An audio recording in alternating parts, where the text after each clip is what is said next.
I love bringing the people into my lifestyle, showing the people how I live. Now, I know you guys see me on a regular talking about real estate. Well, lately, I purchased 62 apartment buildings in New York City. So embarrassing. Floyd, you're 50 years old. You're a legend in the sport. I've stood up for you in countless interviews, including Shannon Sharp's podcast last week. But you have to stop embarrassing yourself with these exhibitions. I know life is hard. I know life is expensive. But come on, dude, put your legacy first. Nobody wants to remember you like that. Famous for his unbeaten boxing career and lavish lifestyle, Floyd Mayweather Jr. recently revealed a big real estate deal. A $42 million purchase of more than 60 rental apartment complexes in New York City, mostly in Upper Manhattan. So Floyd is just piecing him up. Boxed up by literally the greatest boxer of all time. Floyd was just boxing him up, which is what he does. So that's what's interesting is Floyd's making more money than anybody, and he's boxing people who have no chance of beating him. It doesn't even hurt his record.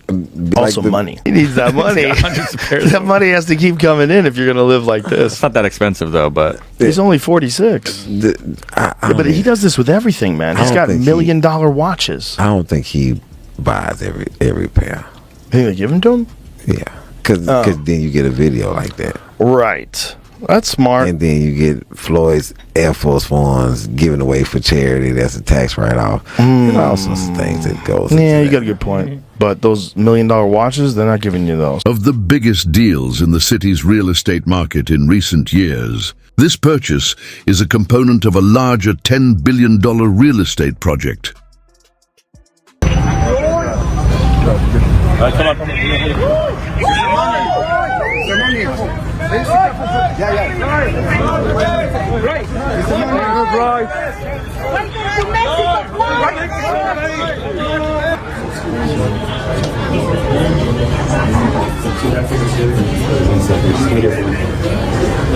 Mayweather Jr.'s interest in affordable housing is rooted in his difficult upbringing, which drives his commitment to helping struggling families secure stable living conditions.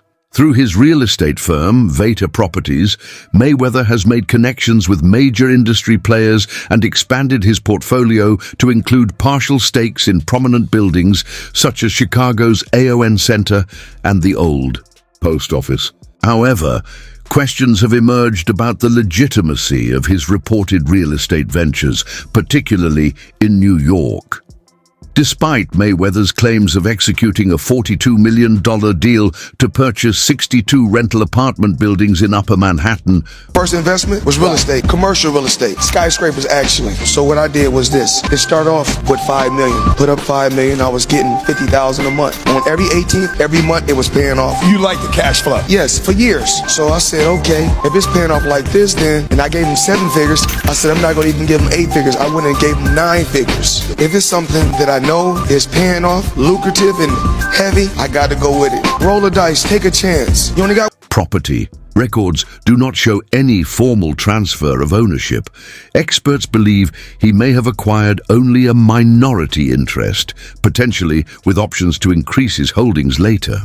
Veta Properties has not released any public statements to clarify the details, leading to skepticism about the accuracy of Mayweather's real estate claims.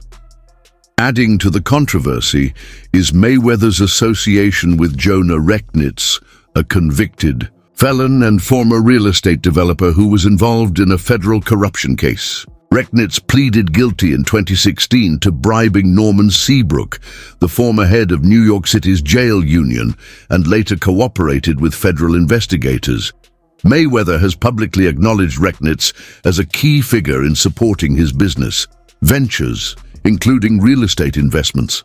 The lack of transparency and clear documentation has cast a shadow over Mayweather's role in these high-profile deals, raising concerns about the true extent of his involvement and the nature of his partnerships. Floyd went from being like a real exciting pressure fighter, and he had a bunch of hand problems, to like Money Mayweather, start talking, boxing people's faces off.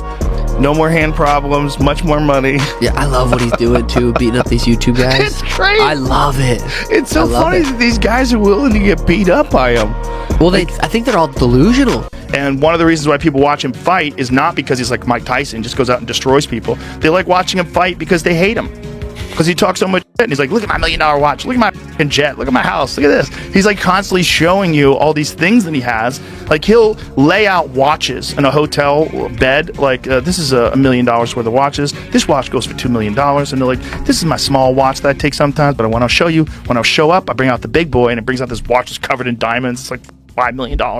And so Mayweather Jr.'s journey from an electrifying boxer to the persona of Money Mayweather marks a calculated shift toward wealth and self-promotion.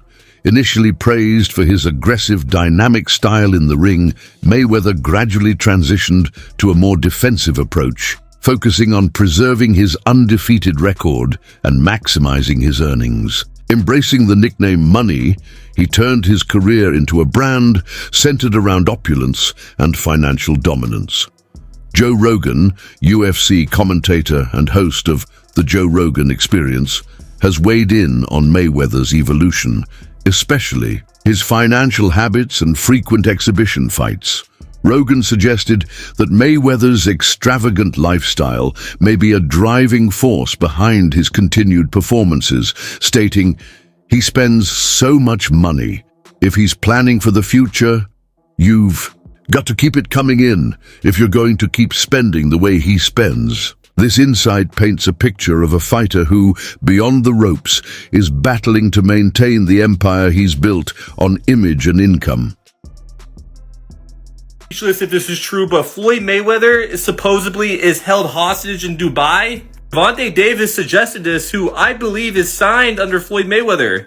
Then Floyd responded back of posting a video of Tank dancing on his IG, saying, "We always knew he had sugar in the tank." Like, actually, that's insane posting this online. I'm not even kidding. And then Tank went on his IG story to say this. You owe them people over in Dubai that money. Tell them get online right now.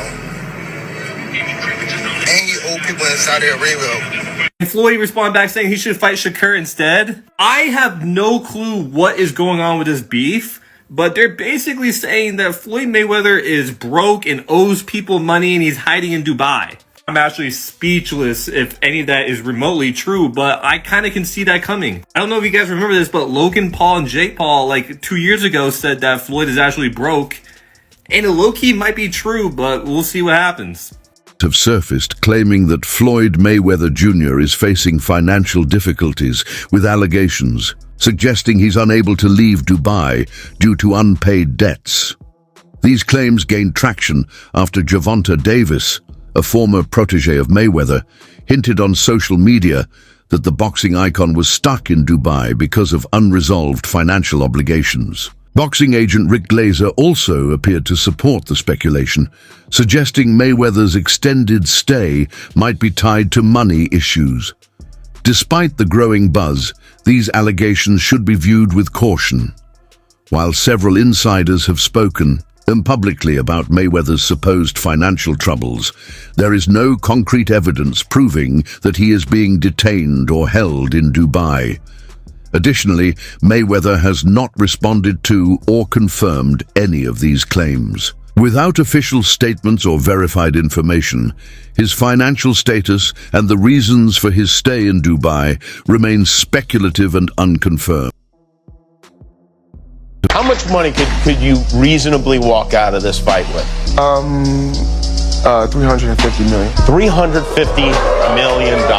Yes. Wow. I know you love money, right? I mean, it's cool. It's cool. Yeah. It's cool. What do you do with all this money? And, cash is king. Do you have an ATM card? I'm the human ATM. Have emerged, suggesting that Floyd Mayweather Jr. has, at times, acquired luxury goods without completing full payment, leading to disputes with vendors and creditors. One notable case occurred in 2021 when Leonard Swimanoff, owner of Lenzo and Company, filed a lawsuit against Mayweather.